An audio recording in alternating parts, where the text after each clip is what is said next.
Investing करेंगे तो बेहतर होगा और लंबे समय का व्यू रखेंगे तो। जी। अच्छा गुरमीत, आपने चूंकि सीडीएसएल का नाम लिया है और बहुत सारे डीमैट अकाउंट खुल रहे हैं, एलआईसी तो अपना प्रचार भी कर रहा है और लोगों को प्रोत्साहित कर रहा है कि आप डीमैट अकाउंट खोलिए। बहुत ब्रीफली हमें ये समझाइए कि डीमैट अकाउंट से सीडीएसएल की कमाई कैसे होती है? तो इसमें आपने बहुत अच्छा सवाल पूछा व्यूअर्स के लिए धीरज जी। इसमें क्या होता है कि जब भी आप जैसे कोई डिलीवरी, जब भी आप कोई फोलियो खुलता है, नया इन्वेस्टर जुड़ता है, बीओ बोलते हैं, बेनिफिशियरी ओपनिंग अकाउंट बोलते हैं। इसमें जब भी कोई नया फोलियो ऐड होता है तो सीडीएसएल उससे पैसा चार्ज करता है। अब जब भी आप कोई डिलीवरी होगी शेयर की तो कुछ प्रतिशत उसको जाता है।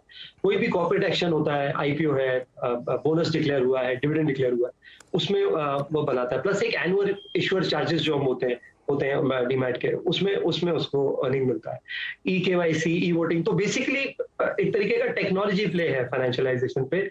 और जैसा मैंने बोला कि एसेट लाइट और हाई रेवेन्यू मार्जिन बिजनेस है, और ये एक ट्रेंड है। हमने देखा है कि हम हर quarter 1 crore demat account add कर रहे हैं, और इतनी वॉलेटिलिटी के बावजूद ऐड किया। आप एलआईसी के आईपीओ से हो सकता है 1-2 करोड़ नए डीमैट इन्वेस्टर्स मार्केट में आए। और अभी भी इक्विटी होल्डिंग जो है नीरज जी, इंडिया में अभी भी 6%, 7%।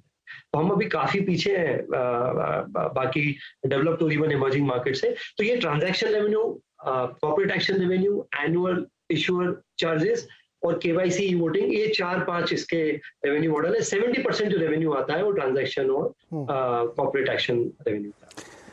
तो फाइनेंशियलाइजेशन का थीम पकड़ा है गुरमीत ने, जिसमें एक सीडीएसएल और आईसीआईसीआई बैंक। सीडीएसएल के बारे में हम लोग सुनते बहुत हैं, लेकिन हमने कहा आज दर्शकों को ये भी बता दिया जाए कि कमाई कैसे होती है। एन्युटी बिजनेस होता है, जो डीमैट अकाउंट खुलता है उसके सर्टेन चार्जेस होते हैं जो कंपनियां भरती हैं, और जितने भी नए नए इश्यूज़ आते हैं, आईपीओज आते हैं, उनसे भी उनकी बहुत कमाई होती है।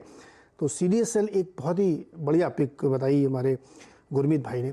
शरद जी, आपकी नज़र कहाँ है? पहला स्टॉक आपका कौन सा होगा?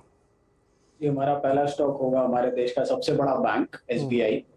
और जहां तक बैंक्स का सवाल है, हमें लगता है एसबीआई को काफी फायदा होना चाहिए जिस तरीके से सरकार कैपेक्स पे फोकस कर रही है। और अभी जो एडवांस बुक है उसमें भी कोई खास ग्रोथ पिछले कुछ सालों में आई नहीं है, तो एनपीए का प्रेशर भी वहां से नहीं है, और प्लस ज्यादातर एनपीए की बुक्स में क्लीन अप हो चुका है। और 2 मेजर सब्सिडियरीज हैं जहां से हमें लगता है कि बहुत बड़ा री रेटिंग स्टॉक में आ सकता है, एसबीआई एएमसी और एसबीआई लाइफ, क्योंकि दोनों ही स्पेस में वैल्यूएशंस थोड़ी सी सबड्यूड है। हमें लगता है वहां से बहुत बड़ी री रेटिंग संभव है। और वैल्यूएशन के लिहाज से भी स्टॉक लगभग 1.1 time FY24 price to book पर ट्रेड कर रहा है, उसमें भी हमें लगता है काफी इंप्रूवमेंट की गुंजाइश है। जिस तरीके से सरकार ने नेशनल इंफ्रास्ट्रक्चर पाइपलाइन और नेशनल मॉनेटाइजेशन पाइपलाइन की बात की है, कैपेक्स बहुत स्ट्रॉन्ग रहना चाहिए। अगर आप पीएसयूज का टोटल कैपेक्स का प्लान अगले साल का भी देखें तो पिछले साल से ज्यादा है, और फर्स्ट लाइन में पीएसयूज का कैपेक्स आएगा। तो ये सब चीजों को मिला के हमें लगता है एसबीआई को काफी फायदा रहना चाहिए। और आज की अगर आप न्यूज देखें तो इन्होंने काफी टाइम बाद सीडी इशू किया है, जो बैंक्स यूजुअली लिक्विडिटी में कमी आने की वजह से इशू करती हैं। और पिछले 2-3 सालों में ज्यादा सीडीज वगैरह इशू हो नहीं रहे थे क्योंकि बैंक्स फ्लश थी कैपिटल से। तो एसबीआई का सीडी इशू करना भी इस बात की तरफ संकेत दे रहा है कि एडवांस बुक में ट्रैक्शन है। तो हमें लगता है ये स्टॉक आपको बाई करना चाहिए। हमारा लक्ष्य करीब 650 रुपए का, जो करीब 2 टाइम्स प्राइस टू बुक पे है। 650 तक के लक्ष्य इसमें देखे जा सकते हैं। शरद भाई, एक चीज़ मैं इसमें और समझना चाहता हूँ, जो भी सरकारी बैंक्स हैं उन्होंने अपनी बैलेंस शीट क्लीन कर ली है और बहुत मजबूत कर ली है, ये एकदम फैक्ट है, और प्रॉफिट बहुत कमाया है सारे बैंकों ने मिलके। लेकिन एक कंसर्न है भी, वो है कॉरपोरेट लेंडिंग, वो बढ़ नहीं रही है। कंजम्पशन ड्रिवन लेंडिंग तो बहुत बड़ी है, लेकिन कॉर्पोरेट लेंडिंग अभी भी कम है। मतलब एवरेज 7, 7.5% मैक्सिमम होगा किसी एक बैंक का, केनरा का शायद 9-10 तक पहुंचा है।